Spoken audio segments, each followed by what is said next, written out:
Hi ಸ್ನೇಹಿತರೆ, ಎಲ್ಲರಿಗೂ ನಮಸ್ಕಾರ. IPL starting date officially confirm ಆಗಿದೆ. ಹೌದು ಸ್ನೇಹಿತರೆ, ಯಾವ ಡೇಟಿಗೆ IPL ಪ್ರಾರಂಭವಾಗುತ್ತದೆ ಎಲ್ಲವನ್ನು ಈ ವಿಡಿಯೋದಲ್ಲಿ ನಿಮಗೆ ತಿಳಿಸ್ಕೊಡ್ತಾ ಹೋಗ್ತೀನಿ.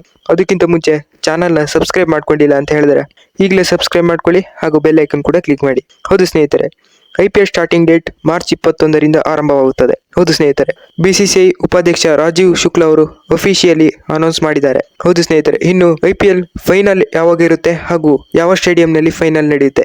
IPL ಫೈನಲ್ ಮ್ಯಾಚ್ ಮೇ 25ರಂದು ನಡೆಯುತ್ತದೆ ಹಾಗೂ ಗ್ರೌಂಡ್ ಯಾವ್ದಪ್ಪ ಅಂತ ಹೇಳಿದ್ರೆ ಕೋಲ್ಕತ್ತಾ ಗ್ರೌಂಡ್ ನಲ್ಲಿ ನಡೆಯುತ್ತೆ. ಮೊನ್ನೆ ನಿಮ್ಗೆಲ್ಲ ಗೊತ್ತಿರ್ಬೋದು, BCCI ಮೀಟಿಂಗ್ ಇತ್ತು.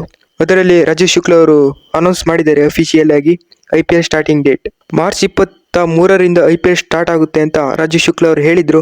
ಆ ನಂತರ ಮತ್ತೆ ಚೇಂಜಸ್ ಮಾಡಿದ್ದಾರೆ ಅಂತಾನೆ ಹೇಳ್ಬೋದು. ಮಾರ್ಚ್ 23ರಿಂದ IPL ಸ್ಟಾರ್ಟ್ ಆಗುತ್ತೆ ಅಂತ ರಾಜೀವ್ ಶುಕ್ಲಾ ಅವರು ಹೇಳಿದ್ರು, ಆದರೆ ಅದನ್ನ ಚೇಂಜಸ್ ಮಾಡಿ ಮಾರ್ಚ್ 21ರಂದು IPL ಪ್ರಾರಂಭವಾಗಲಿದೆ ಅಂತ ರಾಜೀವ್ ಶುಕ್ಲಾ ಅವರು ಅಫಿಷಿಯಲಿ ಡೇಟ್ ನ ಅನೌನ್ಸ್ ಮಾಡಿದ್ದಾರೆ. ಇದೇ ಫೈನಲ್. ಇದರ ಬಗ್ಗೆ ನಿಮ್ಗೆ ಅನಿಸುತ್ತೆ ಕಾಮೆಂಟ್ ನಲ್ಲಿ ತಿಳಿಸಿ ಹಾಗೂ ವಿಡಿಯೋಗೊಂದು ಲೈಕ್ ಮಾಡಿ ಹಾಗೂ ಚಾನಲ್ಗೆ ಒಂದು ಸಬ್ಸ್ಕ್ರೈಬ್ ಮಾಡ್ಕೊಳ್ಳಿ.